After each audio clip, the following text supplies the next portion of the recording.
Assalamualaikum warahmatullahi wabarakatuh. Innal hamdalillah nahmaduhu wa nasta'inuhu wa nastaghfiruh wa na'udzu billahi min shururi anfusina wa min sayyiati a'malina. Man yahdihillahu fala mudilla lahu wa man yudlil fala hadiya lahu. Asyhadu an la ilaha illallah wahdahu la syarika lahu wa asyhadu anna Muhammadan abduhu wa rasuluh sallallahu alaihi wa ala alihi wa sahbihi wa sallam.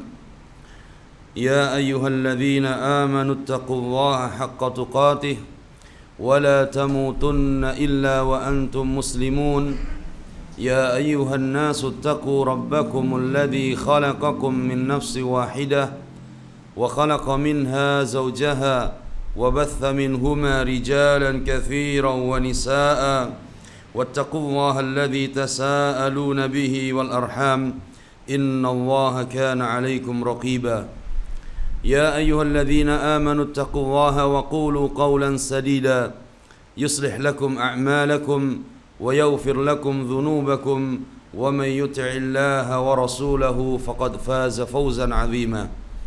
أما بعد فإن أصدق الحديث كتاب الله تعالى وخير الهدي هدي نبينا محمد صلى الله عليه وسلم وشر الأمور محدثاتها وكل محدثة بدعة وكل بدعة ضلالة وكل ضلالة في النار. Para hadirin ikhwani wa akhwati yang dimuliakan Allah Azza wa Jalla, alhamdulillah pada pagi menjelang siang ini kita sama-sama berkumpul di tempat ini. Mudah-mudahan Allah Azza wa Jalla memberikan ilmu yang bermanfaat kepada kita, dan mudah-mudahan langkah kaki kita menuju tempat ini dicatat sebagai ibadah oleh Allah Azza wa Jalla. Pagi ini kita akan membahas tema tentang sunnah dan bid'ah. Tentang sunnah dan bid'ah. Ini mengacu pada hadis yang merupakan wasiat Nabi sallallahu alaihi wasallam. Hadis yang diriwayatkan oleh Al-Imam Ahmad di dalam musnadnya, diriwayatkan oleh ashabus sunan selain Al-Imam An-Nasa'i, yaitu Al-Imam Abu Dawud, Al-Imam Tirmidzi, Al-Imam Ibnu Majah dan yang lainnya. Hadis yang masyhur di kalangan ahli sunnah, dan hadis ini menjadi prinsip utama di dalam kita beragama, di dalam kita bermanhaj. Hadis dari sahabat Al-Irbad ibn Sariyah radhiyallahu taala anhu. Qala Al-Irbad ibn Sariyah radhiyallahu taala anhu, "Shalla bina Rasulullah sallallahu alaihi wasallam dzata yaumin." Suatu hari Rasulullah sallallahu alaihi wasallam salat bersama kami. Salat bersama kami, yaitu salat apa? Salat jamaah. Fa aqbala ilaina. Kemudian Nabi sallallahu alaihi wasallam selesai salat menghadap kami. Fa wa'adhana mau'izatan balighatan wajilat minhal qulub wa darafat minhal uyun. Nabi memberikan nasihat, memberikan mau'izah, memberikan wejangan yang sangat menyentuh, yang sangat mendalam. Jadi sangat-sangat berpengaruh kepada hati-hati para sahabat. Sampai-sampai hati kita merasa takut, bergetar. Wa dharafat minal uyun, dan air mata kami pun menetes. Faqulna ya Rasulullah, maka kami katakan kepada Rasulullah sallallahu alaihi wasallam, ka'annaha mau'izatun muwaddi', fa'ausina. Ya Rasulullah, ka'annaha mau'izatun muwaddi'. Mau'izah yang kau sampaikan tadi ini seperti mau'izah perpisahan, seperti nasihat perpisahan. Fa'ausina, maka berilah wasiat kepada kami. Para sahabat merasa apa? Sepertinya ini kita akan berpisah dengan Nabi sallallahu alaihi wasallam. Fa'ausina, maka berilah wasiat kepada Nabi, maka berilah wasiat kepada kami. Faqala, maka Nabi sallallahu alaihi wasallam melanjutkan mau'izahnya dengan memberikan wasiat. Usikum bitaqwallahi was-sam'i wat-tha'ah wa in ta'ammara 'alaikum 'abdun habashi fa innahu man ya'ish minkum ba'di fasayara ikhtilafan katsira fa 'alaikum bisunnati wa sunnatil khulafa'ir rasyidin al-mahdiyyin min ba'di tamassaku biha wa 'addu 'alaiha bin nawajidh wa iyyakum wa muhdatsatil umur fa inna kulla muhdatsatin bid'ah. Hadis ini disebutkan oleh Al-Imam An-Nawawi rahimahullah di dalam risalahnya atau di dalam kitabnya Al-Arba'in An-Nawawiyah. Dan disebutkan oleh Syekh Saleh Al-Husain rahimahullahu taala di dalam kitabnya Wasiat 100 hari sebelum meninggalnya Nabi sallallahu alaihi wasallam. Ini termasuk wasiat-wasiat terakhir Nabi sallallahu alaihi wasallam. Maka ikhwani wa akhwati yang dimuliakan Allah Azza wa Jalla, ini hadis yang azim, hadis yang begitu agung, karena di dalamnya terdapat wasiat-wasiat Nabi sallallahu alaihi wasallam agar kita bisa berpegang teguh, terlebih kita hidup di zaman fitnah, terlebih kita hidup di zaman yang penuh dengan perpecahan, banyaknya perpecahan dan perselisihan ini. Nabi sallallahu alaihi wasallam memberikan wasiat yang agung. Yang pertama, wasiat Nabi sallallahu alaihi wasallam di dalam hadis ini adalah wasiat takwa. Sehingga para ulama menyebutkan ketika Nabi sallallahu alaihi wasallam memberikan wasiat takwa di sini, usikum bitaqwallah. Yang dimaksud dengan takwa di sini adalah tahqiqul ubudiyah lillahi jalla wa ala. Yang dimaksud dengan wasiat bertakwa di dalam hadis ini adalah mewujudkan ibadah semata-mata hanya untuk Allah. Sehingga para ulama mengatakan inilah prinsip dakwah salafiyah, prinsip dakwah ahli sunnah wal jamaah. Mendakwahkan tauhid, menyerukan ibadah hanya untuk Allah Azza wa Jalla. Dan ini wasiat Nabi tadi. Usikum bitaqwallah. Aku wasiatkan kalian untuk bertakwa kepada Allah. Yang dimaksud takwa di sini adalah apa? Tahqiqul ubudiyah lillah, mewujudkan ibadah hanya untuk Allah. Dan ini dakwah para nabi dan rasul.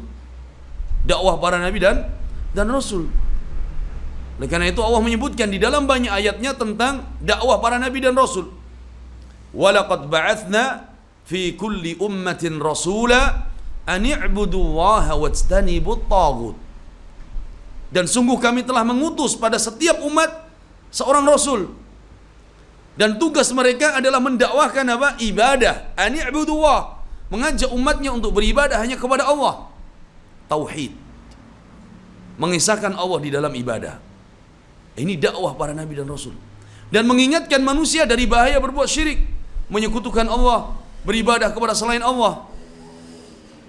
Sehingga hadis ini menjadi prinsip utama bagi dakwah salafiyah. Takwa di sini, tayyib, bukan seperti yang diartikan oleh sebagian orang, tetapi tidak masuk pada inti dari yang dimaksud takwa. Kalau kita melihat dalam surat Al-Baqarah, di awal surat Al-Baqarah, awal-awal ayat surat Al-Baqarah, ada perintah yang sharih untuk beribadah hanya kepada Allah. Yaitu firman Allah, ya ayuhan nasu ubudu rabbakumul ladzi khalaqakum walladzina min qablikum la'allakum tattaqun. Wahai manusia, Allah memanggil manusia di sini. Wahai manusia, ubudu. Wahai manusia, sembahlah Allah. Ya ayuhan nasu ubudu rabbakum, sembahlah Rabb kalian, ubudu rabbakum. Mentauhidkan Allah. Tujuannya apa? Agar kita menjadi orang yang bertakwa. Maka intisari dakwah para nabi dan rasul ketika mengajak umat ini untuk bertakwa, maknanya adalah mengajak umat ini untuk beribadah hanya kepada Allah, mewujudkan tauhid. Dan ini wasiat yang banyak disebutkan oleh Allah dan Rasulnya tentang pentingnya takwa. Nabi SAW ketika memberikan wasiat di dalam banyak hadisnya, seperti wasiat kepada siapa? kepada Mu'adz bin Jabal, atau wasiat kepada sahabat yang lainnya ketika beliau mengutus Mu'adz bin Jabal untuk berdakwah ke negeri Yaman, qala ittaqillah haitsuma kunt wa atbi'is sayyi'atal hasanata tamhuha wa khaliqin nasa bi khuluqin hasan. Wasiat bertakwa, wasiat terus beribadah hanya kepada Allah. Ini menjadi ciri utama dakwah salafiyah. Sehingga ketika kita melihat dakwah ahli sunnah salafiyah, selalu menyerukan untuk beribadah hanya kepada Allah, selalu menyerukan tauhid dan tauhid. Karena ini inti utama takwa kepada Allah Azza wa Jalla. Bukan takwa hanya sekedar solat, bukan hanya sekedar puasa, zakat, tapi inti daripada takwa adalah mentauhidkan Allah Azza wa Jalla. Sehingga kita bisa melihat dan menimbang dakwah mana saja yang tidak menyerukan kepada tauhid, dakwah mana saja yang tidak mengajak untuk beribadah hanya kepada Allah, tidak memiliki perhatian kepada tauhid, maka ini jelas dakwah yang batil. Tidak mencontoh dakwahnya para nabi dan rasul, tidak mencontoh wasiat Nabi sallallahu alaihi wasallam. Ini yang pertama. Kemudian yang kedua, Nabi sallallahu alaihi wasallam melanjutkan di dalam wasiatnya, was-sam'i wat-tha'ah wa in ta'ammara 'alaikum 'abdun habashi. Wasiat yang kedua adalah wasiat untuk mendengar dan patuh kepada pemimpin. Meskipun yang memimpin dan berkuasa itu adalah budak, tapi sudah menjadi pemimpin. Di sini kata para ulama menunjukkan prinsip dakwah salafiyah adalah al-amru biluzumi jama'atil muslimin wa imamahum. Prinsip dakwah salafiyah adalah mengajak umat ini bersatu dengan jamaah kaum muslimin di bawah kepemimpinan pemimpin muslim. Kita punya pemimpin yang muslim, kita memiliki penguasa muslim, maka kita bersatu dengan penguasa jamaah kaum muslimin ini. Tidak boleh berpecah belah, tidak boleh membuat apa istilahnya, kerajaan baru. Ada kerajaan baru, tidak boleh membuat pemerintahan yang baru, tidak boleh membuat kekuasaan baru yang menyaingi kekuasaannya pemimpin kita yang sah. Bersatu dengan jamaah kaum muslimin. Dan ini yang terus diserukan oleh dakwah salafiyah, untuk menjaga persatuan kaum muslimin dan kita mematuhi pemimpin kaum muslimin di dalam perkara yang baik. Oleh karena itu, dakwah salafiyah ahli sunnah membawakan dalil-dalil dan hujjah-hujjah agar kita bersatu dengan jamaah kaum muslimin dan dengan pemimpin kaum muslimin adalah firman Allah Ta'ala, ya ayyuhalladzina amanu ati'u Allaha wa ati'ur rasul wa ulil amri minkum. Wahai orang-orang yang beriman, taatilah Allah, taatilah Rasulnya, dan para pemimpin di antara kalian. Pemimpin muslim taati.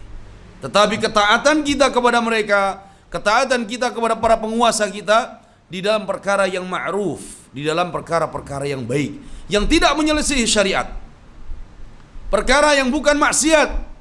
Innamat ta'atu fil ma'ruf la ta'ata li makhluqin fi ma'siyatil khaliq. Ketaatan dalam perkara yang baik. Tetapi ketika diperintahkan kepada maksiat, maka kita tidak boleh mentaatinya dalam perkara tersebut. Tapi di sisi lain kita tidak boleh melepaskan baiat kita, tidak boleh kita kemudian menyerang atau memberontak kepadanya. Ini prinsip dakwah salafiyah yang diwasiatkan Nabi sallallahu alaihi wasallam, 'alal mar'il muslim as-sam'u wat ta'ah ma lam yu'maru bil ma'siyah. Fa in umira bi ma'siyatin fala sam'a wala ta'ah. 'Alal mar'il muslim, wajib bagi setiap muslim. Untuk apa? As-sam'u wat ta'ah, mendengar dan patuh kepada pemimpinnya. Malam yu'mar bima'siyah, selama tidak perintahkan kepada maksiat. Fa in umira bima'siyatin fala sam'a wala ta'ah. Tapi kalau sudah diperintahkan pada maksiat, maka di situ tidak dipatuhi pada perkara tersebut, pada perkara maksiat tersebut. Nah ini kita bisa membedakan mana dakwah salafiyah ahli sunnah yang hak dengan dakwah-dakwah yang menyerukan untuk memberontak, mencela, menghina, merendahkan para penguasa dan pemimpin muslim.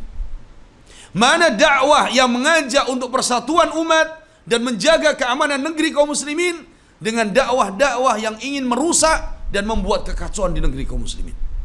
Dakwah ahli sunnah salafiyah memegang wasiat Nabi SAW, sehingga ada prinsip yang sangat penting yang membedakan dengan dakwah-dakwah haddamah, dengan dakwah-dakwah yang ingin membuat kerusakan di negeri kaum muslimin. Kemudian selanjutnya Nabi SAW memberikan wasiat, fa innahu man ya'ish minkum ba'di fasayara ikhtilafan katsira. Nabi memberikan kabar bahwa barang siapa yang hidup setelahku nanti, maka dia akan melihat banyaknya pertikaian, banyaknya perselisihan, banyaknya apa?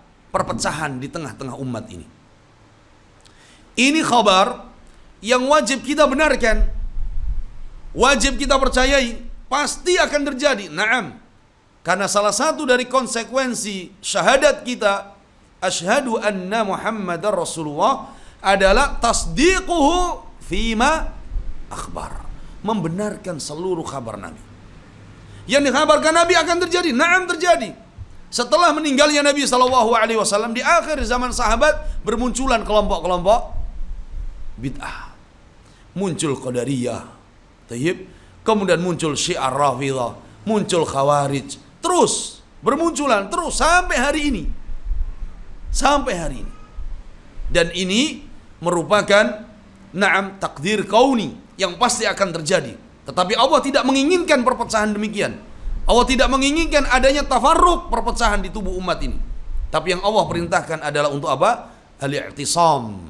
Adalah bersatu, berpegang teguh, sama-sama bersatu di atas agama Allah Azza wa Jalla. Makanya Allah perintahkan wa'tasimu bihablillahi jami'a wa la tafarraqu.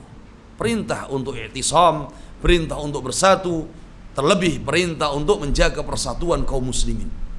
Maka di dalam hadis ini Nabi SAW ketika mengkhabarkan akan terjadinya perpecahan, di situ menunjukkan bahwa Nabi perintahkan kita untuk bersatu. Sehingga dakwah salafiyah termasuk prinsip ahli sunnah adalah al-i'tisam. Adalah al-i'tisam, bersatu, berpegang teguh, bersama-sama menjaga persatuan. Dan Allah Azza wa Jalla mengingatkan, jangan sampai kita seperti orang-orang musyrikin, seperti orang-orang Yahudi wan Nasara yang mereka berpecah belah. Berpecah belah. Tetapi ini pasti akan terjadi di tengah-tengah umat Nabi sallallahu alaihi wasallam. Kemudian para ulama menyebutkan dari kabar Nabi sallallahu alaihi wasallam tadi adalah al-amru bil i'tisam wal i'tilaf bil haqqi wa 'alal haqq. Perintah untuk bersatu, perintah untuk menjaga persatuan di atas al-haq dan tujuannya untuk al-haq. Karena ada persatuan di atas al-haq tapi tujuannya bukan untuk al-haq.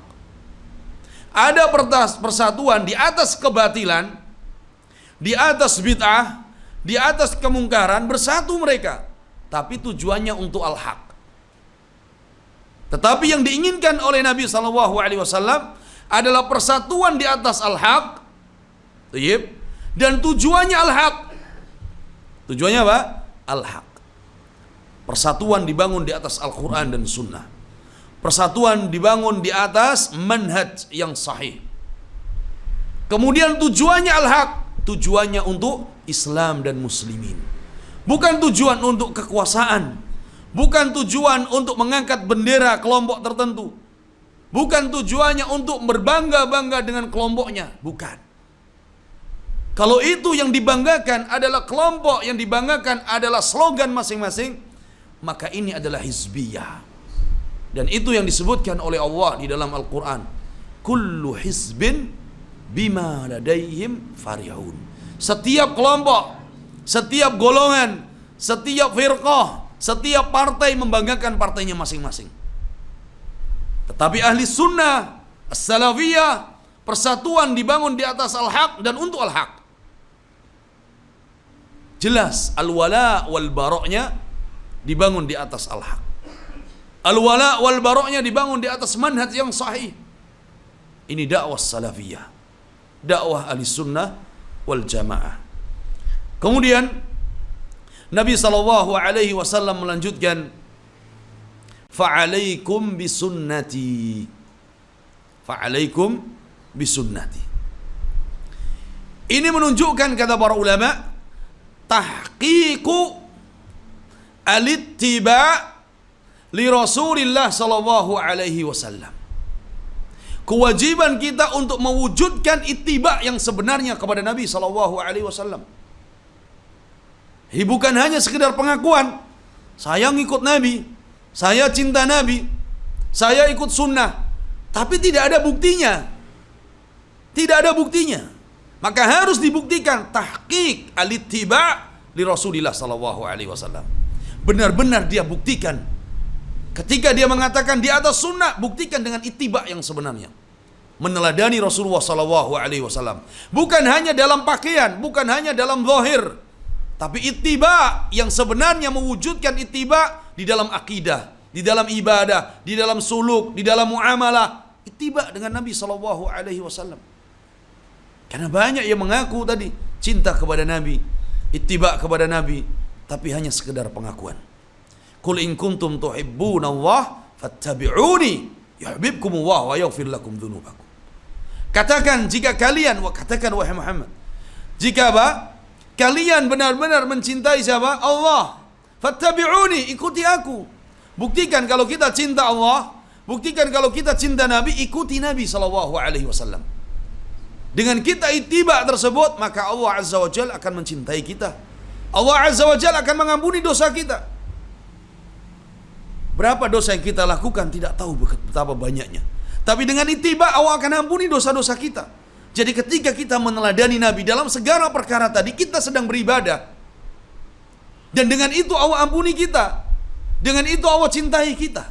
Jadi bukan hanya sekedar ikut-ikutan, tapi ikut yang sebenarnya, ikut ittiba' dengan Nabi sallallahu alaihi wasallam. Di sini menunjukkan, kata para ulama, bahwa dakwah salafiyah mengajak umat ini untuk apa? Al-audah ila sunnah. Mengajak umat ini untuk kembali kepada sunnah Nabi sallallahu alaihi wasallam. Kalau ada yang bertanya, kenapa Nabi sallallahu alaihi wasallam ketika menyebutkan tentang perpecahan di tengah-tengah umat ini, Nabi kenapa tidak mengatakan fa'alaikum bi kitabillah wa sunnati? Tapi Nabi katakan fa'alaikum bi sunnati. Karena ketika kita mengikuti sunnah Nabi, ini sudah pasti mengikuti Al-Quran. Sudah pasti. Kenapa? Karena di dalam hadis yang lain, ketika Nabi menyebutkan perpecahan umat ini menjadi 73 golongan, kemudian Nabi mengatakan yang selamat hanya satu, al-firqatun najiyah. Ketika sahabat bertanya, manhum ya Rasulullah? Qala ma ana alaihi al-yawm wa ashabi. Nabi ketika menyebutkan golongan yang selamat itu sifatnya seperti apa? Nabi katakan, mereka yang seperti aku hari ini dan sahabatku. Mereka yang mengikuti aku dan sahabatku. Nabi tidak menyebutkan mereka yang mengikuti Al-Quran dan apa? Dan sunnahnya. Tidak. Karena ketika mengikuti sunnah Nabi, sudah cukup. Mencakup di dalamnya adalah apa? Al-Quran. Oleh karena itu, berbeda dengan sebagian orang, ketika mereka mengatakan, saya di atas Al-Quran, dalil saya Al-Quran, belum tentu mereka mengikuti sunnah. Belum tentu mereka mengikuti hadis Nabi. Berapa banyak kelompok yang mengaku kami di atas Al-Quran, tapi ternyata terang-terangan menolak sunnah. Para ingkarus sunnah. Mereka mengatakan kami bersama Al-Quran, kami membela Al-Quran, tapi mereka tidak mau mengikuti hadis dan sunnah Nabi SAW. Bukti bahwa mereka bohong dan bukti bahwa mereka sebenarnya jauh dari Al-Quran, meskipun mengaku di atas Al-Quran, adalah di dalam Al-Quran banyak ayat perintahkan kita untuk mengikuti Nabi dan sunnahnya. Tapi ternyata mereka meninggalkan Nabi dan sunnahnya. Ketika Allah firmankan, "Wa ma ataakumur rasul fakhudhuh, wa ma nahakum anhu fantahu." Apa yang dibawa oleh Nabi, ikuti, ambil. Apa yang dibawa oleh Nabi, ikuti, ambil. Yang dilarang, yang ditinggalkan Nabi, jauhi, tinggalkan. Nabi diutus oleh Allah dengan membawa dua. Membawa Al-Quran dan sunnahnya. Membawa Al-Quran dan sunnahnya. Dan dua-dua ini adalah wahyu. Dua-dua ini wahyu yang tidak bisa dipisahkan. Allah Azza wa Jalla menyebutkan dalam firman-Nya, "Wa ma yantiqu 'anil hawa in huwa illa wahyu yuha." Sama-sama wahyu, Al-Quran dan sunnah wahyu. Yang dimaksud sunnah dan hadis yang sahih, wahyu. Dan Nabi SAW ketika beliau mengkhabarkan, "Taraktu fikum syai'ain lan tadhillu ba'dahu, kitab Allah wa sunnati." Aku tinggalkan dua hal. Jika berpegang teguh dengannya tidak akan tersesat. Kitab Allah wa sunnati. Maka Nabi SAW berwasiat, "Fa'alaikum bisunnati." Ini prinsip dakwah ahli sunnah, dakwah salafiyah adalah menyerukan umat ini untuk kembali kepada sunnah, untuk mengikuti sunnah. Maka menunjukkan bahwa dakwah salafiyah tidaklah mendakwahkan dan menyerukan umat ini untuk mengikuti siapa? Tokoh atau mengikuti ustadz, bukan, tapi ikuti sunnah. Ikuti sunnah Nabi SAW. Kemudian selanjutnya Nabi SAW wasiatkan, "Wa sunnatil khulafa'ir rasyidin al-mahdiyyin min ba'di." Setelah perintah mengikuti sunnah Nabi, Nabi perintahkan untuk mengikuti sunnahnya khulafa' rasyidin. Sunnahnya Abu Bakr wa Umar wa Uthman wa Ali, dan sunnahnya seluruh para sahabat Nabi. Di sini ia membedakan antara dakwah salafiyah dengan dakwah bid'iyah. Ketika dakwah bid'iyah, mereka mengatakan kami di atas Al-Quran dan sunnah Nabi, berarti mereka selamat dari ingkarus sunnah. Nah, karena mereka katakan apa? Kami bersama Al-Quran dan sunnah. Keluar dari kelompok ingkarus sunnah yang mereka anti apa tadi? Anti sunnah. Tetapi ini pun tidak cukup. Kami di atas Al-Quran dan sunnah tidak cukup. Karena Nabi menyebutkan dalam hadis ini apa? Wa sunnatil khulafa'ir rasyidin. Kata para ulama menunjukkan bahwa pentingnya kita untuk luzumu fahmi salafis salih fil istidlali wa adamil khuruji an dzalik. Pentingnya kita untuk senantiasa berpegang dengan pemahaman salafus saleh di dalam beristidlal, di dalam memahami dalil-dalil, dan tidak boleh keluar dari pemahaman mereka. Dan ini dakwah salafiyah. Selalu diserukan kita mengajak kepada Al-Quran dan Sunnah dengan pemahaman salafus saleh, pemahamannya para sahabat, pemahamannya para tabi'in, pemahamannya para tabi'ut tabi'in, yang pemahaman mereka harus dikedepankan di dalam memahami Al-Quran dan Sunnah daripada pemahaman kita.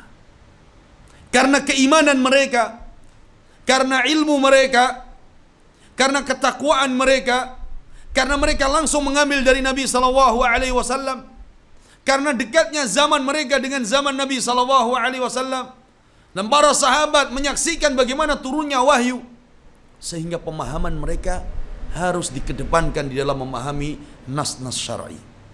Dan Allah memuji pemahaman mereka. Ketika Allah memuji agama mereka, Allah memuji keyakinan dan akidah mereka, Allah memuji pemahaman mereka. Oleh karena itu, wajib kita mengedepankan pemahaman mereka di dalam beragama. Di sini, bahwa ketika kita berhujjah dengan Al-Quran dan Sunnah, diikat dengan pemahamannya para sahabat. Kalau ada yang mengatakan hum rijal wa nahnu rijal, mereka para sahabat manusia, kami pun manusia. Mereka lelaki, kami lelaki. Mereka punya ilmu, kami punya ilmu. Kalau mereka boleh memahami, kenapa kami tidak boleh? Jauh. Ilmu mereka jauh dari ilmu orang hari ini. Pemahaman mereka jauh lebih mulia, lebih tinggi daripada pemahaman hari ini. Belum keimanan mereka, belum akidah mereka, belum istiqomah mereka. Maka ketika kita ingin selamat, mengikuti pemahamannya salafus saleh. Dan ini prinsip dakwah salafiyah. Kemudian Nabi SAW melanjutkan, tamassaku biha wa'addu 'alaiha bin nawajid. Pegang erat-erat dan gigitlah sunnah Nabi itu dengan gigi geraham. Kata para ulama, ini menunjukkan betapa pentingnya untuk tamassuk, betapa pentingnya untuk istiqomah dan sabat di atas sunnah. Penting untuk istiqomah di atas sunnah, penting untuk sabat, teguh di atas sunnah. Dan ini yang diperintahkan oleh Allah Azza wa Jalla, wa'bud rabbaka hatta ya'tiyakal yaqin. Beribadalah kepada Rabbmu sampai datang ajal. Dan Allah Azza wa Jalla perintahkan kita untuk sabat di atas sunnah dengan firman-Nya, agar kita istiqomah, fastaqim kama umirt. Istiqomahlah kalian dengan istiqomah di atas sunnah, kama umirt, sebagaimana kalian diperintahkan. Maka istiqomah kita di atas sunnah, sabat kita di atas sunnah, itu bukan sabat yang main-main, bukan istiqomah yang sesuai selera kita. Hari ini kita istiqomah, besok tidak, mengikut selera kita. Bukan. Istiqomah mengikuti perintah Allah, istiqomah mengikuti perintah Nabi SAW. Fastaqim kama umirt. Fastaqim kama umirt. Istiqomahlah sebagaimana kalian diperintahkan, bukan karena selera kita. Maka di sini pentingnya di dalam dakwah salafiyah, di dalam ittiba kepada Nabi SAW untuk istiqomah. Naam. Karena istiqomah ini berat, butuh kepada perjuangan, butuh kepada ijtihad yang sebenarnya. Dan Nabi SAW mengingatkan, ihris ala ma yanfa'uk wasta'in billah wala ta'jas. Semangat di dalam perkara-perkara yang bermanfaat. Istiqomah di atas sunnah bermanfaat bagi kita di dalam agama, bermanfaat bagi kita dalam kehidupan dunia dan akhirat kita. Maka harus bersemangat, berantusias. Ihris ala ma yanfa'uk wasta'in billah. Tapi kita jangan lupa minta pertolongan kepada Allah. Tidak akan bisa istiqomah kecuali dengan pertolongan Allah Azza wa Jalla. Oleh karena itu para ulama menyebutkan bahwa di antara rukun istiqomah adalah al-istiqamah lillah. Lillah wa fillah wa billah. Istiqamah lillah. Karena istiqamah itu ibadah, maka harus ikhlas karena Allah. Al-istiqamah lillah. Wa fillah, dan istiqamah harus di atas jalan Allah, bukan istiqamah mengikuti selera kita. Al-istiqamah billah, di dalam istiqamah harus memohon pertolongan kepada Allah, minta bantuan kepada Allah. Kita tidak bisa istiqamah kecuali dengan pertolongan Allah Azza wa Jalla. Karena istiqamah diawali dari hati kita. Dan kita tahu bahwa hati kita ini di antara jari jemari Allah. Allah akan membolak-balikkan hati kita.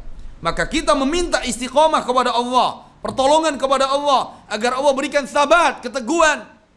Allah menolong kita di dalam istiqamah. Kemudian Nabi SAW beliau melanjutkan, tamassaku biha wa'addu 'alaiha bin nawajid. Ini perintah untuk istiqamah di atas sunnah. Dan para ulama menyebutkan kalimat dan gigitlah dengan gigi geraham. Ini menunjukkan bahwa apa? Syiddatut tamassuk. Perintah untuk bersungguh-sungguh di dalam berpegang kepada sunnah. Nah, tidak boleh kita apa? Kemudian di dalam berpegang dengan sunnah Nabi SAW tidak serius. Tapi Tapi harus bersungguh-sungguh, harus berpegang dengan sebenarnya, ya, agar selamat dari berbagai fitnah-fitnah. Kemudian Nabi SAW beliau melanjutkan, wa iyyakum wa muhdatsatil umur. Dan jauhilah oleh kalian dari perkara-perkara yang baru dalam urusan agama. Fa inna kulla muhdatsatin bid'ah. Karena setiap perkara yang baru dalam urusan agama adalah bid'ah. Di sini para ulama menyebutkan bahwa dakwah ahli sunnah wal jamaah senantiasa al-hadharu wat tahdhiru minal bid'ati wal mubtadi'ah. Dakwah ahli sunnah salafiyah senantiasa mengingatkan umat dari bahaya bid'ah dan bahaya ahlul bid'ah. Oleh karena itu, dakwah tidak hanya menyerukan kepada sunnah, tetapi juga harus mengingatkan dari bahaya bid'ah. Dakwah tidak hanya mengajak kepada sunnah, tapi juga harus mengingatkan dari bahaya ahlul bid'ah. Di saat manusia meremehkan bid'ah, mereka menganggap bahwa ini hanya sekedar bid'ah. Mereka meremehkan bahayanya bid'ah. Mereka menganggap itu biasa. Padahal Nabi SAW mengingatkan di dalam banyak hadisnya, dan Allah Azza wa Jalla mengingatkan di dalam banyak ayatnya. Manusia menganggap remeh, sehingga mereka terbiasa, menjadi biasa untuk melakukan bid'ah-bid'ah tersebut. Padahal bahayanya lebih berbahaya daripada virus-virus yang membahayakan badan mereka. Di saat munculnya virus, turunnya virus yang Allah jadikan sebagai ujian untuk manusia, mereka takutnya luar biasa. Mereka berusaha menjaga dirinya agar tidak terkena wabah virus. Padahal wabah virus tersebut hanya membahayakan tubuhnya. Tetapi bid'ah yang lebih berbahaya, yang akan membahayakan hatinya, membahayakan akidah dan manhajnya, mereka menganggap remeh dan biasa. Ini tidak benar. Ada yang salah di dalam cara beragama. Karena yang lebih utama dijaga adalah hatinya. Yang lebih utama dijaga adalah keyakinannya dan akidahnya. Karena itu Nabi SAW menyebutkan, ala inna fil jasadi mudghah, idza salahat salahal jasadu kullu, wa idza fasadal jasadu kullu, ala wahyal al-qalb. Pentingnya hati di sini. Ketika menjaga hatinya, menjaga akidah, keimanannya, manhajnya, maka akan baik seluruh agamanya. Tapi ketika dia membiarkan hatinya terkena racun-racun dan virus-virus bid'ah, khurafat, virus-virus berbagai syubhat, dan dia tenang-tenang saja, ini bisa menjadikan hatinya akan mati. Oleh karena itu, Nabi SAW mengingatkan, wa iyyakum wa muhdatsatil umur. Tidak benar seperti sebagian orang ketika mengatakan, sudah ajak manusia kepada sunnah, tapi jangan bicara bid'ah. Tidak akan bisa. Orang tidak akan bisa istiqomah di atas sunnah kalau dia tidak menjauhi bid'ah. Tidak bisa kita mendakwakan tauhid kemudian kita diam dari kesyirikan, tidak bisa. Oleh karena itu para ulama menyebutkan bahwa perkara dosa yang paling besar yang dilarang oleh Allah adalah kesyirikan. Dan perkara perintah yang paling agung yang diperintahkan oleh Allah adalah tauhid. Maka ketika ada perintah yang paling agung, ada larangan yang paling besar yang harus ditinggalkan. Begitu juga tauhid dan sunnah. Oleh karena itu Allah ketika mengutus para nabi dan rasul, tugasnya adalah basyiran wa nadhira. Tugasnya apa? Basyiran wa nadhira. Memberikan kabar gembira. Siapa yang mentauhidkan Allah, maka dia akan diampuni dosa-dosanya. Siapa yang mentauhidkan Allah, maka dia akan diberikan pertolongan, keamanan dunia dan akhiratnya. Yang mentauhidkan Allah, maka tempat kembalinya di surga. Kabar gembira, busyra. Nabi juga memberikan peringatan. Siapa yang menyekutukan Allah, siapa yang merusak akidahnya dengan kesyirikan, siapa yang mengganti tauhidnya dengan kesyirikan, maka Allah akan hancurkan seluruh amalannya. Allah akan haramkan masuk surga. Allah akan jadikan dia kekal di neraka. Harus. Ini dakwah para nabi dan rasul. Ketika Nabi memberikan basyiran wa nadhira, siapa yang mengikuti sunnahku, maka dia akan mendapatkan kelapangan, kebahagiaan. Siapa yang mengikuti sunnahku, maka dia akan mendapatkan surga tempat kembalinya. Tapi Nabi tidak tinggal diam. Siapa yang membuat perkara baru dalam urusan agama, maka akan tertolak ibadahnya, akan tertolak amalannya. Dan ini perkara yang menyesatkan. Terus diingatkan oleh Nabi SAW. Allah Azza wa Jalla mengingatkan dalam firman-Nya, "Falyahdharil ladzina yukhalifuna an amrih an tusibahum fitnah aw yusibahum adzabun alim." Allah Azza wa Jalla mengingatkan, "Falyahdharil ladzina yukhalifuna an amrih." Tidakkah mereka yang menyelisihi perintah nabinya, tidakkah mereka takut an tusibahum fitnah, mereka akan ditimpa fitnah. Fitnah di sini adalah kekufuran, fitnah kesyirikan, fitnah bid'ah dan khurafat, fitnah maksiat. An tusibahum fitnah, tidakkah mereka takut ketika mereka menyelisihi perintah nabinya akan ditimpa fitnah? Au yusibahum adzabun alim, atau mereka akan ditimpa azab yang berat, azab yang pedih kelak pada hari kiamat. Sudah diingatkan oleh Allah Azza wa Jalla. Tapi manusia menganggap remeh di dalam masalah mukhalafatis sunnah, di dalam menyelisihi sunnah, menganggap remeh. Mereka katakan, ini sekedar sunnah, ini cuman bid'ah kecil, ini kan bid'ah hasanah.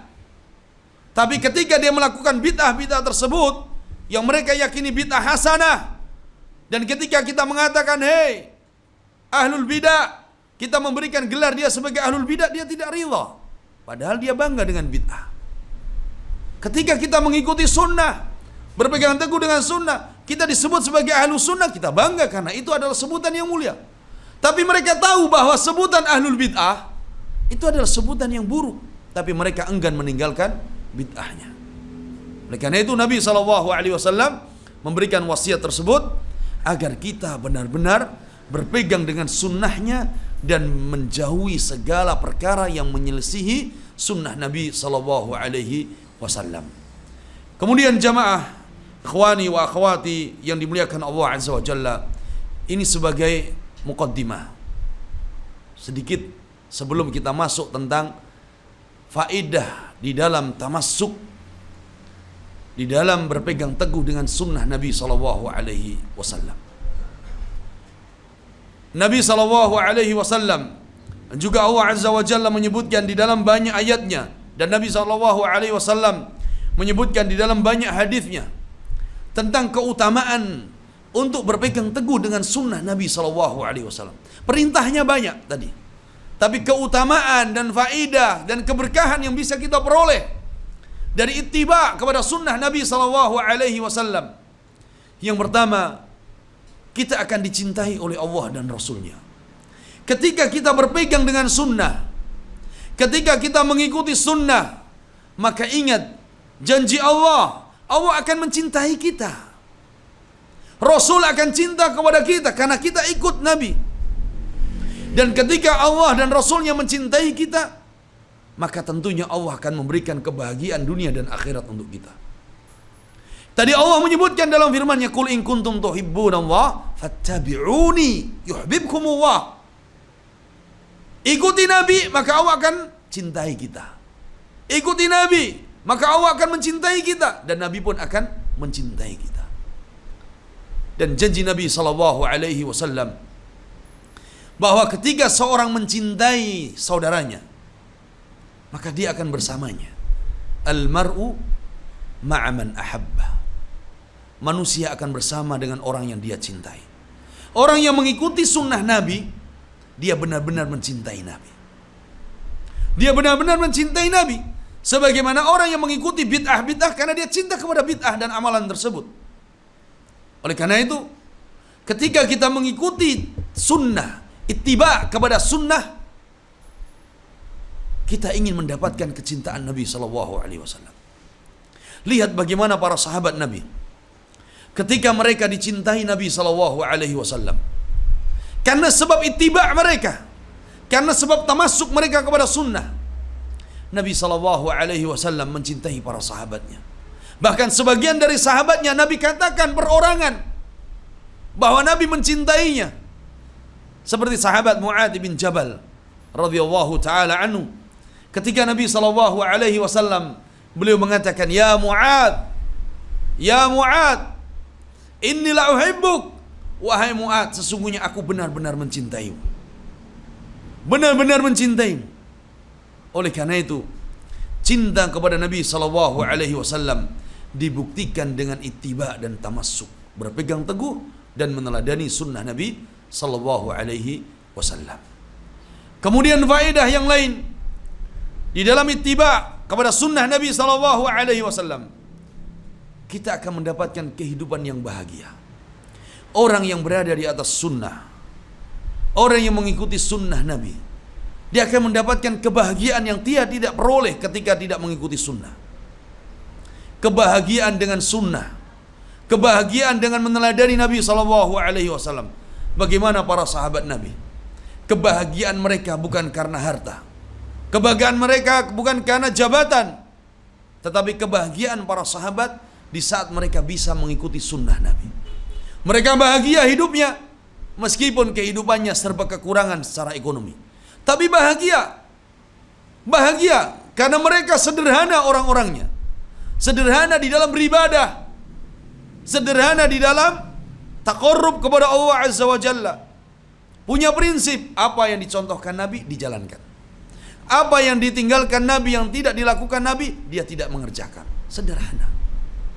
Oleh karena itu, sahabat Ibnu Mas'ud dan yang lainnya menyebutkan bahwa al-iqtisadu fi sunnah khairun minal istihad fi bid'ah. Sederhana di dalam melaksanakan sunnah, maksudnya kita beribadah cukup dengan mengikuti sunnah lebih baik daripada bersungguh-sungguh di dalam beramal, di dalam beribadah, tapi ternyata di atas bid'ah. Ahli sunnah ketika beribadah mencukupkan apa yang dicontohkan Nabi, dia ikuti. Yang tidak ada contohnya mereka tinggalkan. Tidak takalluf, tidak membebankan diri di dalam beribadah kepada Allah, tetapi mengikuti sunnah Nabi sallallahu alaihi wasallam. Sehingga hidupnya bahagia. Hidupnya bahagia. Dan dia yakin dengan mengikuti sunnah Nabi sallallahu alaihi wasallam tersebut, maka dia akan diberikan kelapangan di dalam kehidupannya oleh Allah Azza wa Jalla. Lihat mereka para sahabat Nabi sallallahu alaihi wasallam. Kadang sehari mereka tidak makan, kadang 2 hari mereka hanya makan sekali, tetapi mereka tetap bahagia karena mereka tahu kebahagiaan mereka dan mengikuti Nabi sallallahu alaihi wasallam. Begitu ahlu sunnah. Ketika ahlu sunnah berpegang kepada prinsip sunnah-sunnah, mereka bahagia. Hidupnya mereka bahagia, tidak takalluf, tidak memberatkan diri, mencukupkan apa yang dicukupkan oleh Nabi sallallahu alaihi wasallam. Kemudian selanjutnya dari faedah berittiba dan tamasuk dengan sunnah Nabi sallallahu alaihi wasallam, maka dia akan mendapatkan janji Nabi sallallahu alaihi wasallam. Dia akan dimuliakan di dunia sebelum di akhirat. Dia akan mendapatkan kemuliaan di sisi Allah dan Rasulnya. Berbeda dengan ahlul bidah yang menyelisihi Nabi, menyelisihi sunnahnya, akan dihinakan oleh Allah. Kata Nabi sallallahu alaihi wasallam, "Wa ju'ila dhullu ala man khalafa amri." Dan akan dijadikan hina bagi orang-orang yang menyelisihi sunnahku. Maka sebaliknya, orang yang mengikuti sunnah Nabi akan diangkat derajatnya, akan dimuliakan oleh Allah Azza wa Jalla, akan diberikan kemuliaan dan kedudukan tinggi oleh Allah Azza wa Jalla yang tidak diberikan kepada mereka-mereka yang menyelisihi sunnah Nabi sallallahu alaihi wasallam. Kemudian faedah selanjutnya, orang yang ittiba kepada sunnah Nabi sallallahu alaihi wasallam, dia akan menjadi orang yang wasatiyah, pertengahan. Tidak hulu, ekstrim, tidak pula jafa yang meremehkan dan tasahul. Tapi dia akan menjadi orang pertengahan. Pertengahan di antara kelompok-kelompok yang ekstrim dan kelompok yang lembek. Pertengahan sikap mereka. Pertengahan di antara Khawarij dan Murji'ah. Pertengahan di antara Qadariyah dan Jabariyah. Pertengahan di antara Syiah Rafidhah dengan Nawasib. Pertengahan. Sebagaimana Islam ini adalah pertengahan di antara agama-agama yang lain. Ini ahli sunnah wal jamaah, disebut sebagai ahlul wasatiyah. Dan Nabi SAW, beliau menyebutkan di dalam hadisnya, mengingatkan jangan sampai menjadi orang yang hulu, orang yang melampaui batas. Wa iyyakum wal ghulu fa innama ahlaka man kana qablakum bil ghulu. Jauhi oleh kalian sikap hulu, melampaui batas. Karena umat-umat terdahulu dibinasakan oleh Allah karena sikap mereka yang hulu. Hulu di dalam beragama. Hulu mereka. Sehingga dibinasakan oleh Allah Azza wa Jalla. Tapi ahli sunnah pertengahan. Memiliki sikap pertengahan. Karena sunnah Nabi SAW yang mengajarkan kepada mereka. Oleh karena itu, ahlu sunnah disebutkan oleh Allah. Dan yang pertama masuk di dalam ayat Allah, inna hadhihi ummatukum ummatan wahidah. Umat yang satu di atas sunnah Nabi SAW. Pertengahan mengikuti sunnah Nabi SAW. Kemudian selanjutnya dari faedah mengikuti sunnah dan tamassuk kepada sunnah adalah kita akan masuk pada janji Nabi SAW yang dijanjikan dengan surganya. Kata Nabi SAW, kullu ummati yadkhulunal jannah. Semua umatku akan masuk surga. Illa man aba, kata Nabi, kecuali mereka yang enggan, tidak mau masuk surga. Ya. Allah menyiapkan surga bagi umat Nabi dan umat-umat sebelumnya, tapi ada yang enggan masuk surga. Kullu ummati yadkhulunal jannah illa man aba. Qalu wa man ya'ba ya Rasulullah? Para sahabat heran, siapa yang enggan masuk surga? Qala man ata'ani dakhala al-jannah wa man 'asani faqad aba. Kata Nabi SAW, siapa saja yang mentaati aku, beritiba kepada Nabi, tamassuk dengan sunnah Nabi SAW, maka dijanjikan oleh Nabi dakhalal jannah, pasti masuk surga. Wa man 'asani, dan mereka yang bermaksiat kepadaku, menyelisihi sunnahku, tidak mau mengikuti sunnahku, faqad aba, mereka itu orang-orang enggan masuk surga. Maka ahlu sunnah wal jamaah adalah orang pertama yang masuk dalam janji Nabi SAW tersebut. Dan ini yang disebutkan oleh sahabat Ibnu Abbas radhiyallahu taala anhuma ketika beliau menafsirkan ayat wujuhu wa yauma tabyaddu wujuh wa taswaddu wujuh, pada hari di mana wajah berseri-seri, wajah putih bersih, dan ada wajah-wajah yang hitam menyeramkan. Kata Ibnu Abbas, yauma tabyaddu wujuh, mereka yang wajahnya berseri putih bersih, ahlus sunnah. Ada cahaya sunnah di wajah mereka karena ittiba kepada sunnah Nabi SAW. Dan ini yang dijanjikan oleh Allah dan Rasulnya. Maka ahlus sunnah wal jamaah, mereka adalah para sahabat Nabi SAW sebelum mereka melihat Nabi SAW. Maknanya seperti yang disampaikan oleh Imam Syafi'i rahimahullah, idza ra'aitu ashabal hadits faka'anni ra'aitu ashab Rasulillah sallallahu alaihi wasallam. Kata Imam Syafi'i, kalau aku melihat ahlul hadis, ahlus sunnah, seakan-akan aku melihat para sahabat Nabi sallallahu alaihi wasallam. Terpancar cahaya di wajah mereka. Nampak sunnah-sunnah dihidupkan oleh mereka. Baik sunnah di dalam tubuhnya, sunnah di dalam ibadahnya, sunnah di dalam muamalahnya. Sehingga sunnah tersebut bukan hanya antara kita dengan Allah, tapi sunnah yang kita jalankan. Bagaimana kita menjaga sunnah, menghidupkan sunnah sesama kita. Sesama kita, kepada kaum muslimin yang lainnya, kepada tetangga kita, kepada masyarakat kita, kita amalkan sunnah Nabi SAW. Ketika Nabi SAW menyebutkan sunnah-sunnahnya, ajaran-ajarannya, bagaimana kita bertemu dengan orang lain, bagaimana kita bersikap kepada tetangga, bagaimana kita memberikan hak kepada saudara kita, itu semua sunnah Nabi. Jangan dianggap bahwa sunnah hanya bagaimana kita beribadah saja kepada Allah, tidak. Tapi sunnah di sini mencakup semua yang dibawa, yang diajarkan oleh Nabi SAW. Baik itu sunnah di dalam beribadah dan sunnah di dalam bab muamalah. Oleh karena itu, termasuk sunnah Nabi SAW yang wajib kita tegakkan, wajib kita sebarkan. Bagaimana kita bermuamalah, kita mencontohkan sunnah Nabi di dalam bermuamalah. Sehingga saudara-saudara kita yang belum mendapatkan hidayah sunnah ini, mereka bisa mendapatkan hidayah sunnah ini. Mereka bisa mengikuti sunnah Nabi ini.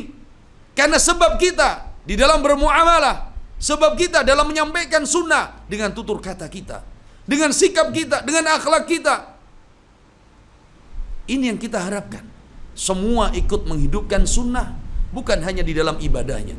Menghidupkan sunnah di dalam bermasyarakat. Menghidupkan sunnah di dalam kita bergaul dan bermuamalah. Menghidupkan sunnah dalam kita bersikap dan dalam kita sedang bekerja. Semuanya dihidupkan sunnah Nabi SAW. Sehingga kita tidak memilah-milih hanya sunnah-sunnah tertentu saja yang kita amalkan. Semua sunnah Nabi kita berusaha untuk mengamalkannya, sehingga kita masuk dalam janji Nabi SAW, man ata'ani dakhalal jannah wa man asani faqad aba. Kemudian yang kedua, setelah kewajiban kita ittiba kepada sunnah dan kewajiban kita untuk meneladani Nabi SAW dan bertamassuk, adalah kita harus menghindari dan menjauhi perkara-perkara yang melawan sunnah, yaitu bid'ah-bid'ah. Karena tadi wasiat Nabi, fa'alaikum bisunnati. Kemudian wasiat Nabi, wa iyyakum wa muhdatsatil umur. Jauhi oleh kalian perkara bid'ah. Ini bukan permasalahan ringan, bukan permasalahan remeh. Sehingga para sahabat Nabi SAW, mereka orang-orang yang sangat tamassuk kepada sunnah dan mereka sangat jauh dari perkara bid'ah. Sahabat Ibnu Mas'ud radhiyallahu taala anhu, beliau berpesan, ittabi'u wa la tabtadi'u faqad kufitu. Ikutilah sunnah Nabi, wa la tabtadi'u, dan jangan kalian berbuat bid'ah. Faqad kufitum, sudah cukup dengan sunnah Nabi SAW. Orang yang tidak cukup dengan sunnah Nabi, maka ini orang yang berbahaya. Oleh karena itu, bahaya daripada bid'ah, yang pertama, bahaya bagi amalannya. Amalannya akan tertolak. Naam, amalannya tertolak. Karena di antara syarat diterima amal ibadah kita adalah ittiba, mengikuti sunnah, mengikuti contoh Nabi. Dan Nabi SAW mengingatkan, man amila amalan laisa alaihi amruna fahuwa raddun. Yang beramal tanpa contoh Nabi akan ditolak. Yang beramal tanpa contoh Nabi akan ditolak. Dalam riwayat yang lain, man ahdatsa fi amrina hadza, orang yang membuat perkara baru dalam urusan kami, dalam urusan agama, maka akan ditolak. Karena tidak ada contoh dari Nabi SAW. Ini berbahaya bagi amalan kita. Sehingga kita menjaga amalan kita agar diterima oleh Allah dengan ittiba dan menjauhi perkara-perkara yang tidak ada contoh dari Nabi. Yang kedua, bahaya bagi pelakunya. Bahaya bagi pelakunya. Naam. Bahaya bagi pelakunya, maka dia akan dihukumi sebagai ahlul bid'ah wal ahwa. Sebagai ahlul bid'ah dan pengekor hawa nafsu. Bagaimana tidak dia dianggap sebagai pengekor hawa nafsu? Karena sudah ada ajaran Nabi, sunnah Nabi, tapi dia lebih mengedepankan nafsunya. Sedangkan nafsu itu mengarah kepada mana? Wan nafsu, ammaratun bisu. Inna nafsal ammaratun bisu. Nafsu itu akan mengajak kepada keburukan jika tidak diikat dengan sunnah. Oleh karena itu, ahlul bid'ah, pelaku bid'ah, orang-orang yang mengajarkan bid'ah, maka disebutkan oleh para ulama, mereka orang-orang yang menuduh Nabi SAW berkhianat di dalam menyampaikan risalah. Berat. Ketika mereka tidak percaya kepada Nabi dan mereka merasa kurang, sehingga mereka membuat perkara yang baru, mereka telah menuduh Nabi bohong, Nabi berdusta, Nabi tidak amanah di dalam menyampaikan risalah. Al-Imam Malik rahimahullah, Imam Daril Hijrah, beliau mengatakan, "Man ibtada'a fi dinillahi bid'atan faqad za'ama anna Muhammadan sallallahu alaihi wasallam khana risalah." Barang siapa yang melakukan bid'ah, barang siapa yang membuat bid'ah, satu bid'ah atau bid'ah, faqad za'ama anna Muhammadan khana risalah. Berarti dia telah menuduh bahwa Muhammad berkhianat di dalam menyampaikan risalah. Tidak puas dengan apa yang dibawa Nabi, sehingga dia membuat inovasi baru di dalam beragama. Dia membuat tambahan-tambahan yang tidak ada contoh dari Nabi. Berarti dia lebih tahu dari Nabi, merasa sok tahu dari Nabi SAW. Padahal Allah telah menegaskan, "Al-yawma akmaltu lakum dinakum wa atmamtu alaikum ni'mati wa raditu lakumul Islam dinan." Di saat orang Yahudi mereka hasad dengan ayat ini, mereka berharap ayat ini turun pada mereka, tapi ayat ini diturunkan kepada Nabi dan kepada umat Nabi. Ahlul bidah merasa tidak puas dengan ayat ini. Mereka membuat urusan baru dalam agama. Mereka menambah-nambah yang tidak ada contoh dari Nabi SAW.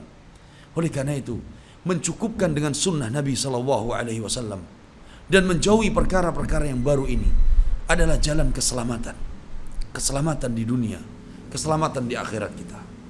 Kemudian pelaku bid'ah ini akan dihinakan oleh Allah dan Rasulnya. Dihinakan oleh Allah karena mereka tidak puas. Mereka merasa lebih pintar, dihinakan oleh Allah. Dan tadi janji Allah, janji Nabi SAW, wa ju'ila dhullu ala man khalafa amri, akan dijadikan hina orang-orang yang menyelisih sunnah. Bukan sekedar menyelisih meninggalkan sunnah, tapi menyelisihi sunnah adalah apa? Jauh dari sunnah, dan dia membuat apa? Perkara yang baru dalam agama. Nah, ini yang membedakan umat hari ini dengan umat-umat generasi awal. Yang membedakan ketika umat generasi awal dari umat Nabi SAW, ketika datang sunnah Nabi, contoh Nabi, maka mereka bersegera untuk melaksanakan sunnah tersebut. Tapi umat-umat hari ini, ketika ada sunnah Nabi, mereka menjadi meremehkan sunnah Nabi, dan mereka memiliki anggapan bahwa itu hanya sekedar sunnah. Ini yang membedakan semangat tamassuk, semangat ittiba antara generasi pertama terdahulu dari kalangan para sahabat Nabi SAW dengan generasi hari ini, kecuali yang dirahmati oleh Allah Azza wa Jalla. Oleh karena itu, kita memohon kepada Allah Azza wa Jalla, mudah-mudahan kita semua dijadikan sebagai ahli sunnah yang hak, ahli sunnah yang sebenarnya, ahli sunnah yang menghidupkan sunnah di dalam ibadah kita dan muamalah kita. Dan kita semua dijauhkan oleh Allah dari berbagai bid'ah-bid'ah, dari berbagai syubhat-syubhat dan fitnah-fitnah. Kita memohon kepada Allah agar kita diberikan istiqamah di atas tauhid dan sunnah Nabi sallallahu alaihi wasallam. Hadza wallahu a'lam. Mudah-mudahan apa yang singkat ini bermanfaat bagi kita dan menjadi sebab bagi kita untuk semangat di dalam tamassuk dengan sunnah Nabi sallallahu alaihi wasallam, dan mudah-mudahan apa yang kita sampaikan ini menjadi sebab bagi kita untuk menjauhi perkara-perkara yang baru dalam urusan agama dan menjadikan kita semangat untuk berpegang kepada prinsip dan manhaj ahli sunnati wal jamaah. Wallahu alam. Nah. Bismillahirrahmanirrahim. Kita masuk pada pertanyaan yang sudah masuk di sini. Taib.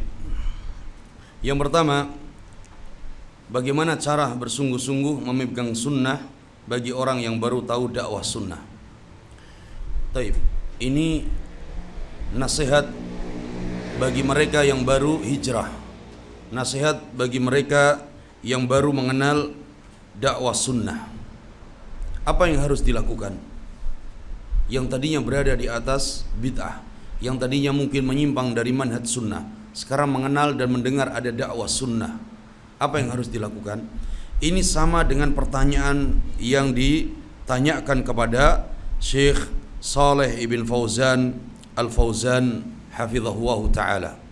Ketika beliau ditanya nasihat bagi orang yang mau mengikuti manhaj sunnah dan manhaj salaf yang baru hijrah, kata beliau hafizahullah ta'ala, man yuridu an yattabi'a manhaj as-salafis salih, bagi orang yang ingin mengikuti manhaj salaf dakwah sunnah ini, an yata'allama ala ahli ilmi.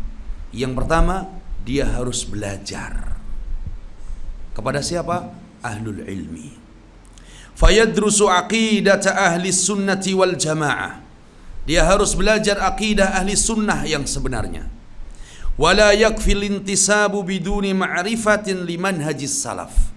Dan tidak cukup hanya intisab, mengaku alhamdulillah ana sudah hijrah, alhamdulillah sekarang ana jadi sunni salafi, kemudian tidak mau belajar akidah salaf. Tidak. Ya, ini wasiat nasihat dari Syekh Al-Allamah Saleh bin Fauzan. Sebenarnya ada pada risalah itu, ada pada kitab yang kita bahas itu yang belum kita baca, ya. Ada pada pertanyaan-pertanyaan tersebut tentang nasihat bagi mereka yang baru hijrah. Pada halaman 25 pertanyaan yang ke-18 dari risalah Hajatul Ummah lil Manhajis Salafi. Maka Syekh tadi berwasiat apa? Bagi mereka yang ingin mengikuti manhaj salaf dakwah sunnah ini adalah belajar yang pertama. Karena dia baru hijrah, maka yang harus dilakukan apa? Belajar. Yang sudah hijrah, yang sudah lama pun harus terus belajar. Harus terus belajar. Dan apa yang harus dipelajari pertama bagi mereka yang baru hijrah? Akidah ahli sunnah. Akidah ahli sunnah. Dan tidak cukup hanya apa? Mengaku intisab. Tidak cukup. Oleh karena itu dari jawaban Syekh tadi ada 7 poin yang perlu diperhatikan. Nanti anak kirim jawabannya. Nah, ini biar apa namanya? Anak bacakan. Yang pertama dari nasihat Syekh tadi, bagi mereka yang baru hijrah, baru mengenal dakwah sunnah, adalah yang pertama kewajiban belajar. Belajar. Yang tadinya kita jahil tentang sunnah, kita tidak mengenal sunnah Nabi, kita di atas bid'ah, sekarang belajar. Kita sudah ditunjukkan oleh Allah dengan sunnah, belajar. Yang kedua, belajar tadi bukan hanya sekedar belajar, membaca, menghadiri majelis ilmu, tidak. Tapi perhatikan, Syekh mengatakan an yata'allama ala ahlil ilmi.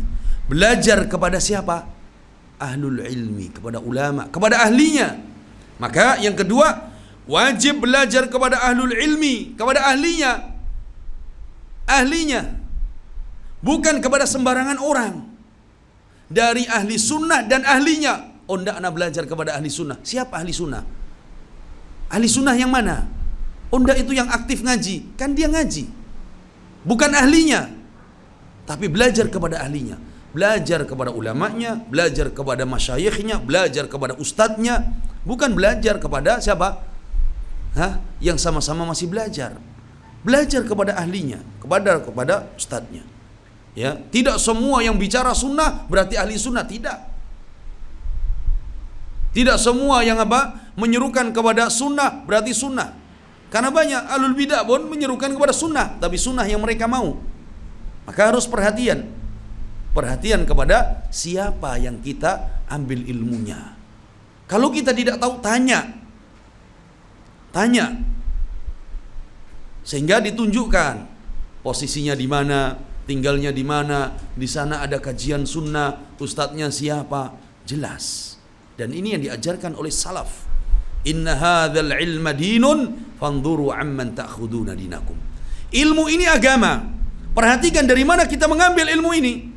Dari ahlu sunnah atau ahli bidah? Harus jelas. Al-Imam Malik rahimahullah mengatakan, inna hadzal ilma dinuk wa damuk wa lahmuk Fanzuru amman ta'khuduna dinu. Ilmu ini adalah agamamu. Darah dagingmu, perhatikan dari mana engkau mengambilnya. Jadi tidak sembarangan belajar. Kemudian yang ketiga, yang dipelajari pertama kali adalah akidah. Yang dipelajari pertama kali yang baru hijrah kepada sunnah, akidah. Bukan yang dipelajari baru pertama hijrah, politik. Nggak benar. Yang baru hijrah, yang dipelajari ekonomi saja, ekonomi Islam. Karena baru hijrah dari perbankan, ekonomi Islam terus. Tapi akidahnya nggak benar. Ya, bukan. Akidah, karena ini tadi kita sebutkan pondasi dasar. Prinsip utama. Ketika prinsip dan dasarnya ini benar, maka akan benar cara beragamanya.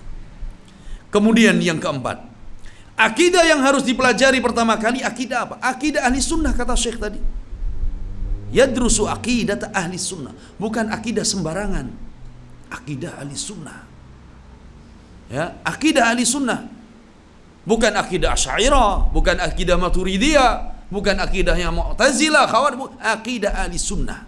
Akidah yang bersumberkan dari Al-Quran dan Sunnah. Kemudian yang kelima, Ahlus Sunnah atau akidah Ahlus Sunnah yang dimaksud adalah akidah yang bersumberkan dari Al-Quran dan Sunnah, yang difahami oleh para sahabat Nabi dan para generasi terbaik. Banyak yang mengatasnamakan akidah ahli sunnah. Ada satu buku, judulnya bagus, Masya Allah, akidah ahli sunnah. Isinya akidah Jahmiyah. Jahmiyah apa akidah Jahmiyah? Akidah yang mengingkari sifat-sifat Allah. Namanya akidah ahli sunnah. Dulu anak baca tahun 99 mungkin. Buku bagus ini. Ternyata isinya Jahmiyah akidahnya.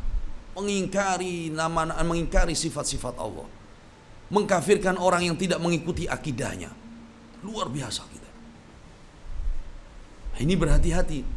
Penamaan boleh sama tapi hakikatnya berbeda. Casingnya boleh sama tapi ternyata isinya berbeda.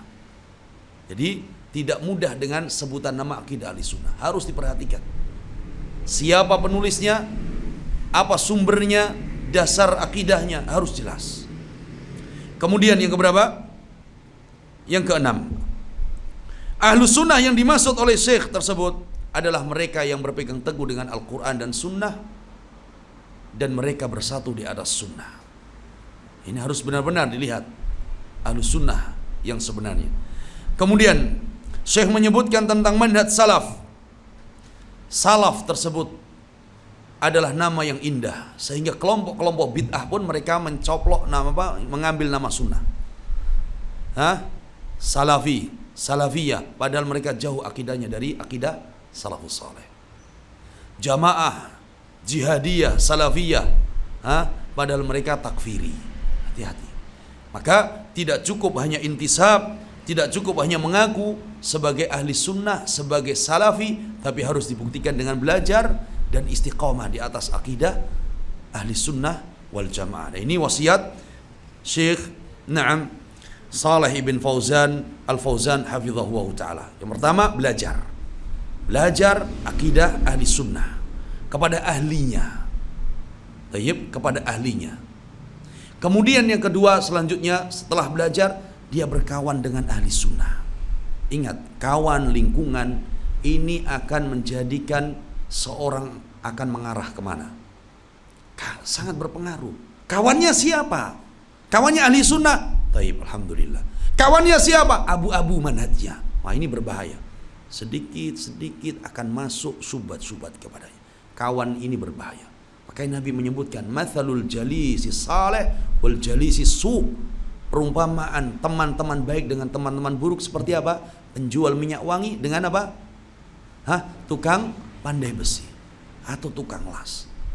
Berpengaruh kawan itu, berpengaruh lingkungan itu, sehingga ketika kita bermajlis dengan ahli sunnah demikian, semangat keimanan kita, semangat ketika kita bertamasuk dengan manhaj ini. Harus dijaga persahabatan, pertemanan.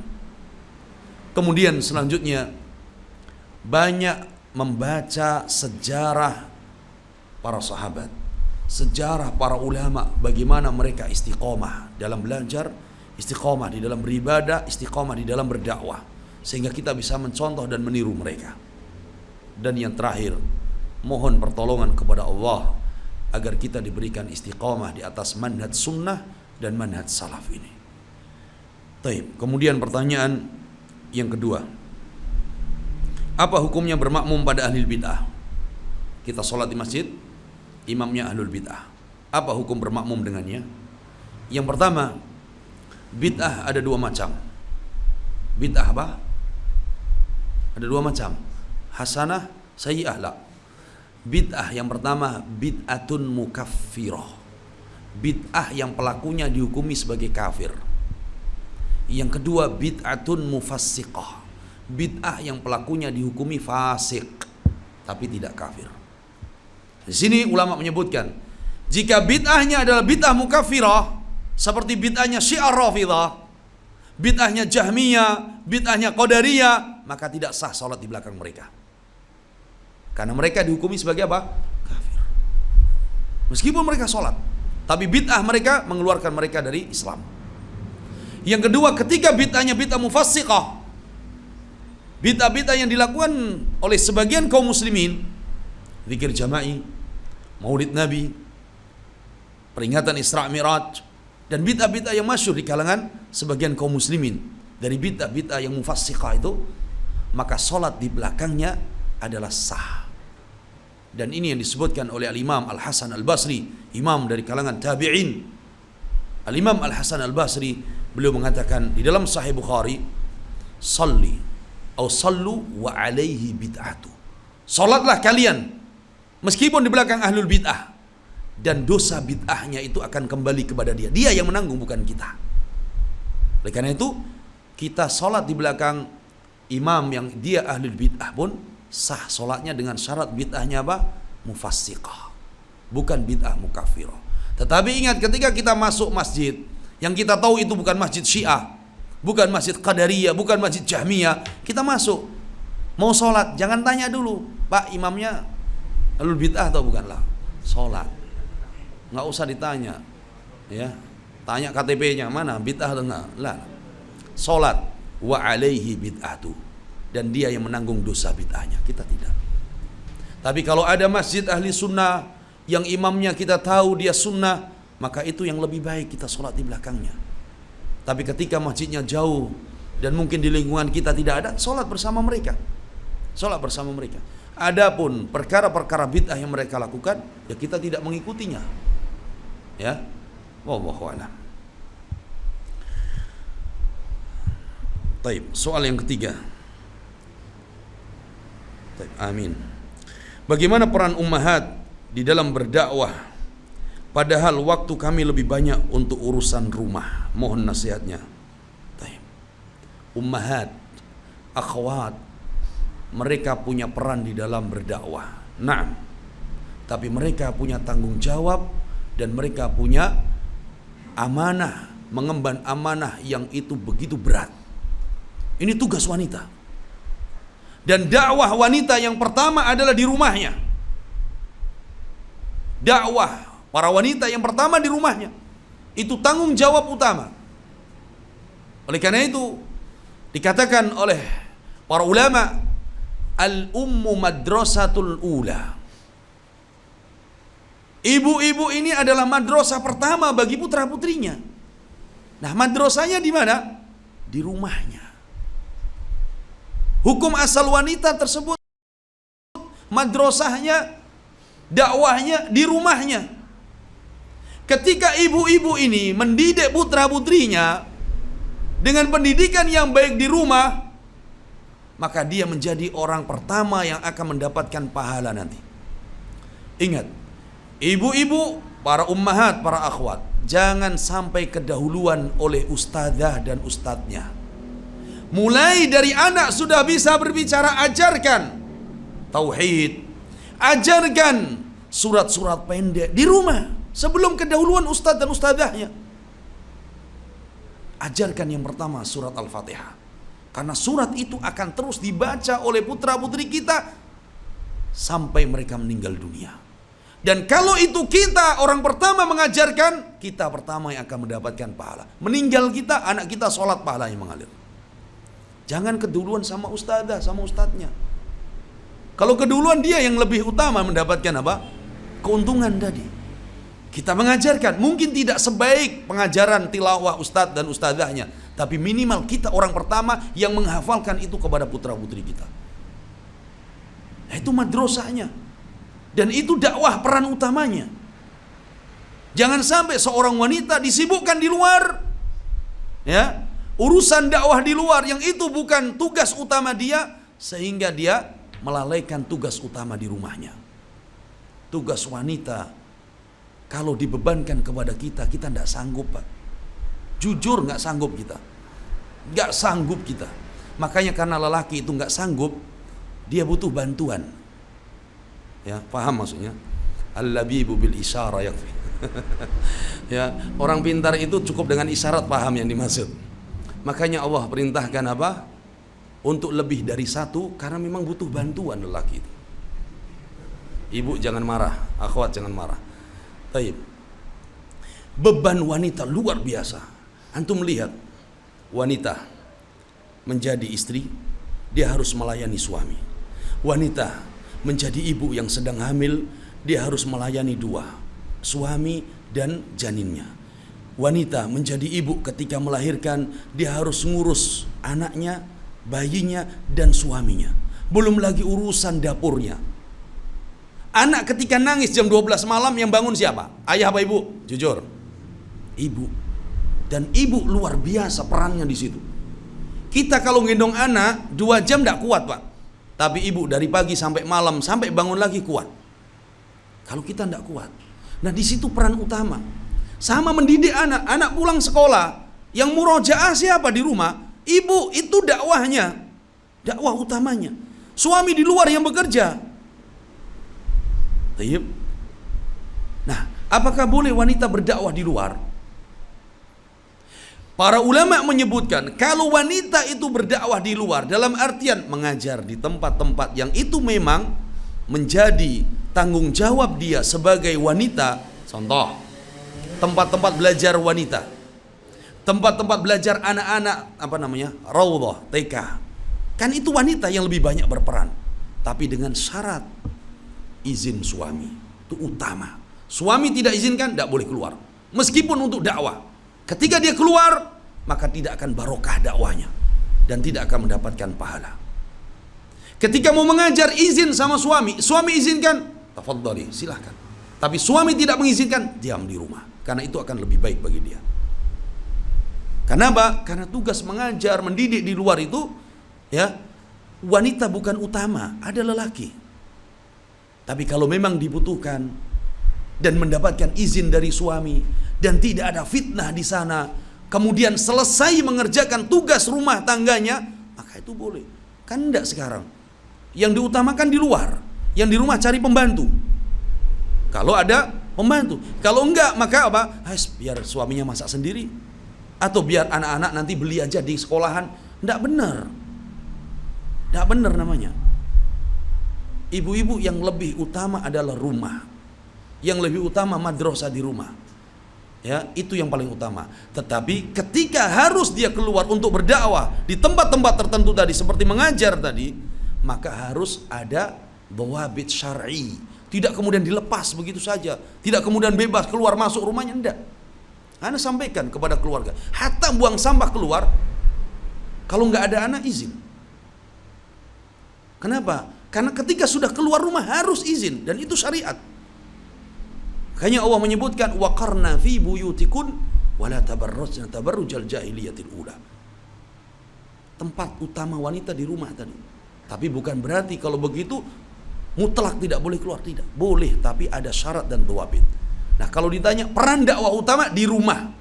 Ketika ummahat, ibu-ibu mau balik ke rumah semua dan urus madrasah di rumah, akan muncul generasi-generasi seperti generasi pertama. Kenapa dahulu generasi pertama begitu hebat mereka? Karena mereka punya ibunda-ibunda yang hebat di rumahnya. Kan sebaliknya sekarang. Ibunda-ibundanya hari ini hebat di luar, di rumahnya enggak.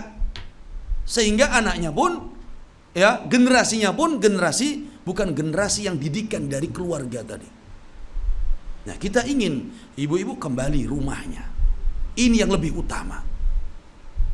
Ya, ketika memang harus keluar dan harus mengajar dan harus berdakwah di tempat itu, jangan sampai melalaikan tanggung jawab dan tugas utama di rumahnya, dan harus dibatasi, bukan setiap hari.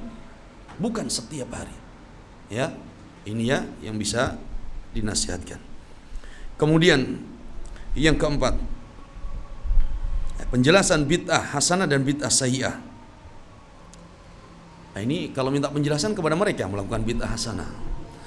Kalau bid'ah hasanah, bid'ah sayyi'ah, yang mereka anggap bahwa ya mereka, kalau bid'ah sayyi'ah yang itu adalah menurut mereka dosa, contoh yang sudah ada dalilnya bahwa itu terlarang, kemudian kalau dilakukan maka itu dianggap bid'ah. Kalau bid'ah hasanah bagi mereka apa? Yang penting baik untuk mereka. Baik ini macam-macam artinya, baik untuk agamanya atau baik untuk dunianya, wallahu alam. Nah, tidak ada pembagian demikian dalam hadis Nabi. Hadis Nabi, kita tidak bicara tentang perkataan manusia. Tapi di dalam hadis Nabi tidak ada pembagian bid'ah hasanah atau bid'ah sayyi'ah. Yang ada adalah kullu bid'atin dalalah. Khalas. Kalau ada yang bilang, kalian ini orang yang apa istilahnya itu? Tekstual. Ya, kita tekstual karena ini hadis Nabi, yang lebih utama kita ikuti, bukan perkataan manusia. Nabi katakan kullu bid'atin dalalah. Setiap bid'ah sesat. Kenapa datang manusia membagi? Bid'ah ada dua, yang sesat sama bid'ah yang baik. Kalau yang baik bukan bid'ah namanya, sunnah. Tapi mereka tidak berani mengatakan bahwa bid'ah hasanah itu sunnah. Mereka menghukumi apa? Bid'ah hasanah. Padahal jelas bid'ah tadi apa? Sayyi'ah, bid'ah dhalalah.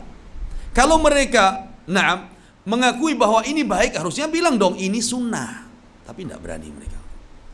Ya, maka kembali kepada hadis Nabi SAW, kullu bid'atin dhalalah. Dalam riwayat yang lain, wa kullu dhalalatin finnar. Nah, ini menjadi prinsip kita dalam beragama. Terserah orang mau bicara apa, orang mau mencemooh kita berbagai macam cemooh dengan dasar ayat ini, ada hadis ini, tidak apa-apa. Kita mengikuti hadis Nabi SAW. Kalau mereka katakan, itu kenapa pergi haji pakai pesawat? Kenapa tidak pakai onta kalian? Ya akhi, subhanallah. Kita sebutkan bahwa bid'ah di sini dalam urusan agama, urusan dunia fadhal. Sekarang pakai speaker, dulu teriak-teriak tidak pakai speaker. Ya. Dulu pergi haji pakai onta, sekarang pakai pesawat. Itu urusan dunia. Kata Nabi SAW, antum a'lamu bi umuri dunyakum. Kalian lebih tahu urusan dunia kalian, silakan. Tapi urusan agama, tata cara beribadah, maka itu harus mengikuti ajaran Nabi SAW. Maka sebagian mereka mengatakan ketika kita ajak kembali kepada sunnah, apa yang selalu mereka sampaikan? Ya, ini Indonesia, bukan negara Arab. Ini Indonesia, bukan tempatnya untuk menerapkan sunnah. Bawa pergi ke Arab. Tapi kenapa ketika orang-orang kafir dari negara-negara kafir datang membawa ajaran-ajaran baru di negeri ini, kenapa tidak ada yang bilang ini Indonesia, bukan Amerika, pergi bawa sana? Nggak ada. Ini Indonesia, bukan negara Cina, kenapa nggak bawa? Enggak. Kenapa begitu bencinya kepada Arab? Kebencian mereka ini berbahaya bagi keimanan mereka. Tidak lupa mereka sholat pakai bahasa apa? Mereka berzikir yang luar biasa, zikir mereka dengan berbagai cara tadi pakai bahasa apa? Bahkan nama mereka, namanya pakai apa? Bahasa Arab sebagian dari mereka. Nah, ini berbahaya. Maka apapun yang mereka sampaikan, mereka cemoohkan kepada mereka yang mengikuti sunnah Nabi SAW, jangan menjadikan ini kita kemudian lemah, futur, mundur, tidak. Tapi jadikan ini sebagai semangat bagi kita untuk berpegang teguh kepada sunnah Nabi SAW. Hadza wallahu alam. Mudah-mudahan ini bermanfaat dan mudah-mudahan apa yang kita sampaikan ini menjadi semangat bagi kita untuk terus istiqamah di atas tauhid dan sunnah Nabi SAW. Mohon maaf apabila selama pertemuan kita ada kesalahan dan kurang mohon dimaafkan. Insyaallah kita melanjutkan pada kesempatan-kesempatan yang lainnya. Subhanaka Allahumma bihamdika asyhadu an la ilaha illa anta astaghfiruka wa atubu ilaik. Assalamualaikum warahmatullahi wabarakatuh.